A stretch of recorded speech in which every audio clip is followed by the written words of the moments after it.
enfin,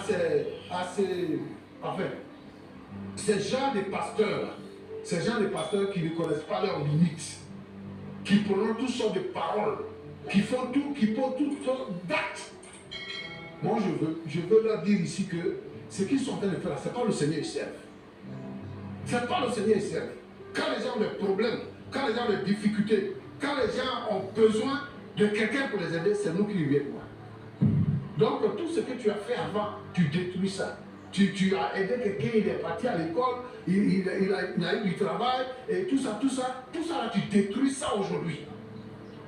Je veux interpeller ici tous ces hommes de Dieu qui créent les ministères, qui créent les églises. Ils doivent faire très attention. Parce que ils seront en train de servir le diable pensant que c'est Dieu qu'ils servent. Moi, je veux vraiment que chacun se remette en cause et que la parole de Dieu soit vécue. Tous ceux qui n'ont pas fait école pastorale, aujourd'hui, il y a école pastorale partout. Il faut aller à l'école pastorale. À l'école pastorale, là, ce n'est pas les versets bibliques qu'on apprend là-bas seulement. On apprend l'histoire, on apprend la philosophie, on apprend tout ce qu'il faut là-bas. On apprend tout à l'école pastorale. Si tu n'es pas parti à l'école, comment tu peux interpréter un texte biblique en tenant compte de son contexte historique? Tu ne peux pas le faire parce que tu ne comprends rien. La Bible n'a pas été écrite en français. Comment est-ce que tu peux découvrir le véritable sens du texte que tu lis si tu n'es pas parti à l'école pastorale? Moi, je demande à ces gens-là de partir à l'école pour faire des études. Et les écoles pastorales sont ouvertes à tout le monde. Celui qui veut se faire former là, il vient, on le forme. C'est ce que je veux dire. Donc vraiment, je veux dire au bishop, il n'a qu'à mettre de l'eau dans son vin comme on le dit habituellement. Et il n'a qu'à chercher à se réconcilier avec son petit. Et lui aussi, il n'a qu'à se remettre en cause. Parce que le comportement qu'il a là, ce n'est pas le comportement de chrétien avant de dire pasteur. Parce que une dernière question, est-ce que pasteur, c'est biblique qu'on se prosterne pour saluer un homme de Dieu? C'est ce que je suis en train de dire. Ce n'est pas biblique. Moi, les vitesses comme ça, je vois là. Bon, d'accord, asseyez-vous. Non, asseyez-vous, on va terminer. Fais une suite comme ça. Asseyez-vous, on va terminer, on va terminer. Asseyez-vous, on va terminer.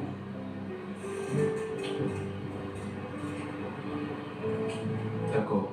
Oui. Bon, moi je pense que tu as la réponse. D'accord. Ok. Il y a, tu vois, il y a un ange qui est venu vers Jean quand il était sur l'île de Patmos. Et quand Jean l'a vu, Jean a voulu se prosterner. L'ange a dit à Jean, non, ne te prosterne pas, je suis ton compagnon de service. Je suis ton compagnon de service. Moi, je ne suis pas Dieu, je suis un ange. Donc ne te prosterne pas, je suis ton compagnon de service. Donc on ne doit pas se prosterner devant un homme, on ne doit pas se prosterner devant un ange. C'est seulement devant Dieu qu'on se prosterne. Donc ça c'est la doctrine du diable. Le fait que les gens se prosternent devant un homme. C'est la doctrine du diable. Même quand quelqu'un te salue, ça baisse comme ça, même si c'est comment on appelle ça là, leur tradition, il faut lui dire que non, on ne fait pas ça ici. L'homme de Dieu est un homme saint, accessible, un homme compréhensible, qui est prêt à aider les autres. Voilà le comportement, le caractère de l'homme de Dieu. C'est un homme qui est humble. Voilà ce que je veux dire. Merci. On a déjà terminé. Frère Martial, pardon. Le pasteur Tumon s'est prononcé, vous avez quelque chose à dire à la fin? Avec l'expérimentation du pasteur. Alors, qu'est-ce que vous pouvez dire encore? Déjà, il y a un adage qui dit un enfant n'a jamais raison devant son père.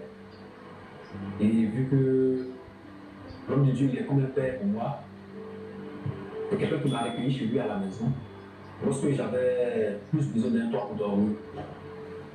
Lorsque je me sentais dans la misère, dans la galère, où je ne savais même pas où gagner quelque chose pour manger. Et lorsque je suis allé le voir, il n'a même pas... Donc tout ça, c'est des choses qu'on sait déjà. Voilà. Mais vous êtes venu pour que la réconciliation soit effective. Ça n'a pas pu être possible. On espère que cela se fera les jours suivants. Et pasteur prophète Élie. Oui, oui. Est-ce que vous avez quelque chose à dire avant qu'on se sépare, peut-être des excuses à présenter à votre fille? Moi, je pense que c'est un non-lieu. Un non-lieu.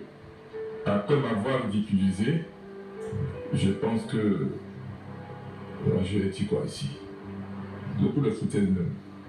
Votre émission, c'est bon, m'en vais. Et toi, on va t'attraper. Et puis toi, payer pasteur sans t'attraper aussi. Tu attends ton micro avant. Pas d'américain. Attends ça. Pour goûter ça. Ne pas ça. Pasteur Tchoumou, on aura vécu un peu, on aura vu tout sur ce plateau. Là, je pense que ce numéro reste l'un des numéros les plus difficiles à vivre. Mais bon, on est là, on est né pour ça, on est né pour ce travail. Merci Marcel pour votre tempérament, pour votre calme, pour cette lumière que vous avez apportée par rapport à ce problème. Notre objectif, c'était de réconcilier le Fils avec le Père.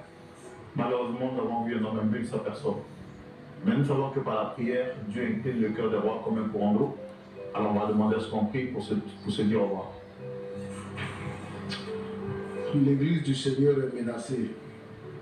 Notre Dieu, nous t'invoquons. Ta parole a dit, lorsque tu viendras, est-ce que tu trouveras encore la foi sur la terre?